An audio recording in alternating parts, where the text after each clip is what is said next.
May tanong sa akin. Attention, defendant from Department of Municipal Trial Court, City of Santiago, Isabela. This notice formally informs you that we received a proper complaint from unresolved financial obligation. After reviewing the complainant's documents, we have advised them to proceed under violation of Article 315 Estafa and Article 318 Swindling under the revised penal code. The summon will be served by our sheriff and will be coordinated with your barangay captain. Scheduled of filing June 10, 2026. Alright, napakagandang mensahe po nito, pero bago ho natin sasagutin, imbitahan ko ho muna sana kayo na pakisuportahan po sana ang aking mga social media accounts sa YouTube, Facebook, and TikTok. Sa video natin ngayon, medyo nakakatawa to, no? Kasi ho, biruin nyo, ang Municipal Trial Court po pala, department na. Pero bago ho yan, disclaimer po muna, hindi po ako abogado. Ako po'y maniningil. Lahat po na sinasabi natin sa ating mga video is based on my experience at syempre po sa ating po pagsaliksik at pagtatanong sa mga kaibigan po nating abogado. At isa pa po, hindi ko po kinukusinte ang hindi pagbabayad ng utang dahil ang utang ay responsibilidad at obligasyon na dapat po nating bayaran. Ang hindi po ako pabor ay doon sa maling pamamaraan ng pautang at maling pamamaraan ng paniningil. Sagutin po natin yung pinadala niyo pong mensahe. Actually, ito po, no, medyo nakakatawa kasi biro niya ito po, ha? So, attention daw doon sa defendant from Department of Municipal Trial Court, City of Santiago, Isabela. Anak ng kamote. Paano naging department yun? Ang ano nga, ang Supreme Court po isiwalay na sa ngayon. Stand alone yan. Oh. Bakit magkakaroon ng department yan? Paano naging department? Oh. Sus Mario Joseph. Ano yan? May secretary ba? Parang Department of Energy. Ng titing talaga.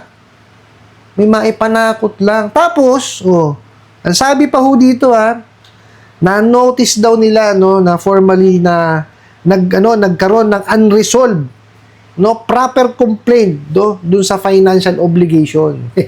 Tapos, after daw nilang ni-review yung complainant's document, no, in-advise daw nila na pwedeng mag-proceed, no, under the violation of Article 315 at saka nung 318. Estafa daw po tsaka swindling. Ano po to? Ayon to, ha, dun sa revised penal code.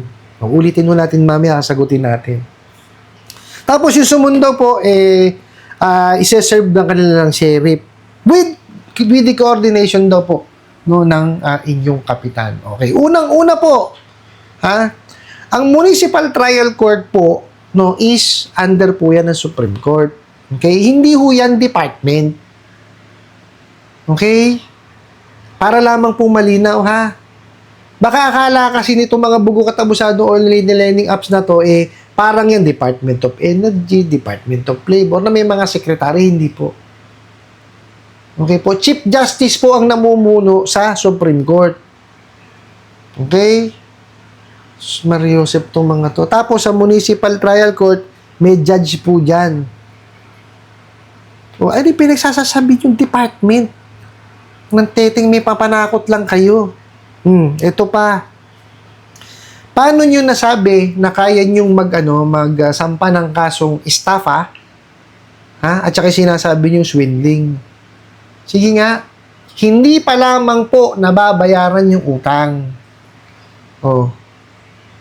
Sige nga, ang mahirap kasi dito sa mga bugo katabusadong online lending apps, pag hindi nabayaran yung utang, estafa na kagad ang ikakaso. Diba? Mali po. Kasi tatama natin, paulit-ulit to Ha? Kayo mga bugo katabusadong ahente ng online lending apps Ang pinaparusahan, ha?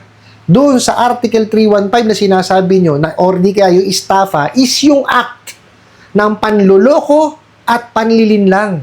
Hindi yung hindi nakabayad ng utang, mga bobo kayo. Sus, paulit-ulit. Oh. Sige nga, paano nyo masasabi, no, na estafa yan? Anong ginawa? Di ba hindi pa lang nakabayad? Pero yan, kung, okay, let's say, during nung application, nag-a-apply, nagbigay ng false information, nagbigay ng mga doktor na dinoktor na dokumento. O yan. Kasi yun, may act yun. Yun yung act. Yun yung pinaparusahan ng panluloko at panlilinlang. Oh. Meron ba kayo napatunayan? Kung yun napatunayan nyo, sige, walang problema, sampahan nyo ng kaso. Pero I doubt kasi hindi kayo gumagawa ng credit investigation, verification, at evaluation. Oh. Di ba? Makita nyo yung pangalan at yung number. Pag nalaman nyo connected sa e-wallet, diretso na kagad kayo ng disburse. O, ano nangyari? Di ba? Wala nga kayong double checking eh. Which is very important. Oh. Saan kayo nakakita? Housewife. Okay? Estudyante. Walang trabaho. Pinapautang nyo. O asa ng credit investigation, verification at evaluation doon? Sige nga. O, tapos kalakas-lakas ng loob nyo, sasabihin nyo, sasampan yung kaso, estafa. Sa Department of Municipality Trial Court, mga siraulo kayo. Ewan ko sa inyo. Kaya gagaling nyo manakot, no? Sige, patunayan yung may Department of Municipal Trial Court. Sige nga, saan yan? Pupuntahan ko. Mga siraulo kayo. Nananahimik yung Supreme Court to. Biruin mo, may standalone yan. Kaya niya ito hiwalay kasi ang Supreme Court. Okay? Kayo binababoy nyo. Ilalagyan nyo ng Department of Municipal Trial Court. Mga siraulo kayo. May mapanakot lang kayo. Tapos meron pa, yung summon daw po, isa-serve daw po ng sheriff. Pero with coordination ng barangay captain. Ha? Bakit? Bakit kailangan mayroon pang coordination doon sa barangay captain? Kaya ho ng sheriff dumiretso niyan. Sus Mariosip tong mga to. Yan ang mahirap sa inyo. Wala kayong alam sa batas. Tira pasok kayo kung ano lang masabi nyo. Diba? Kung ano ibigay nung inyong mga among bugok din, no? Na spill, yun lang ang sa alam ninyo. Di nyo na masagot. Pag iba na tinanong sa inyo, mumurahin nyo na lang. Mga bobo talaga kayo. Kaya ako inis na inis sa inyo eh. Alam nyo kung bakit? Maniningil kasi ako eh. Hindi ako kasing bobo nyo. Nagbabasa kasi ako. Kayo ng kamote. Lahat na lang ng pananakot. Lahat na lang ng kawalangyaan gagawin ninyo. Para kayo makapaningil ko. No? Hindi naman kayo naniningil. Namimirwisyo kayo ng mga kababayan nyo. Sinisira nyo yung pag-iisip ng mga kliyente ninyo. Diba? Sa tingin nyo, pagka nasira ang pag-iisip niyan, pagka nagkaroon ng anxiety at depression yan, makakabayad pa sa inyo? Sige nga. Dapat nga yan, tinutulungan ninyo. Ginagabayan ninyo kung paano makakabayad. Diba? Kasi unang-una, mali kayo magpautang eh. Disburse agad eh. May batas tayo dyan The Truth in Lending Act, dapat fully disclosed. Yung inutang, hindi nyo na nga ginawa yun eh. Tapos wawalang nyain nyo pa. Tapos yan, pati yung yung Municipal Trial Court ng City of Isabela, Mario Santiago Isabela, binababoy nyo pa. Ginagawa nyo department, pakasiraulo kayo. Doon po siya nagpadala ng mensahe na to. Wala akong katotohanan yan. Pananakot lamang po yan. Mas mainam po pagtuunan nyo ng pansin yung inyong hanap buhay. No, para po kayo makapag-provide sa inyong pamilya at makapag-ipon ng mabayaran nyo po yung bugok at abusadong online lending apps ninyo. Kasi yung hindi matatapos yung harassment yan hanggang hindi bayad yan. Okay po? May mga batas na ka-in place naman po. Panoorin nyo po yung mga previous videos natin para malaman nyo kung paano babayaran, diba? Kung saan nyo babayaran. Meron po tayong mga videos niyan.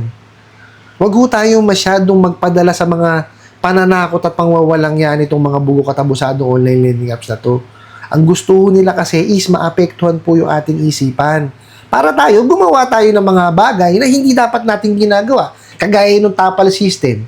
Yan ang mga gusto niya mga yan kasi kumikita sila dyan eh. Maiipit na kayo doon sa tapal system, di ba? Doon na lang kayo, doon na mapupunta. Oh, makakaahon pa ba kayo? Hindi na. Oh. Di ba? Pagka naman na medyo na may natuturete na kayo ng kote, di ba, saan kayo napupunta? Doon sa mga bura-bura. Wala akong katotohanan yung mga yan. Ang makakabura lamang po ng utang ninyo is kayo lang din po na nanghiram. Kailangan bayaran po natin. Okay? Wala pong iba. Ang po pwede magbura niyan at walang iba na makakaresolba niyan kundi tayo po. Okay? Pagtuunan po natin ng pansin, pinasok na natin yan eh. Nandyan na tayo eh. Okay? Manghingi tayo ng tulong doon sa mga kasama natin sa bahay. Okay? Hindi natin dapat tinatago yan. Dapat yan, alam nila yan. Okay po? Kumusula tayo sa abogado. Abogado po, yan po, ang porte niyang mga yan. May mga naka-in-place na batas, mayroon po mga departamento po sa gobyerno, kagaya po ng SEC, NPC, BSP, PNP, NBI, PAOK. Nandyan po yan para po tulungan tayo. Pag may kawalang ang ginawa yung mga nagpapautang na yan. I-complain ho natin.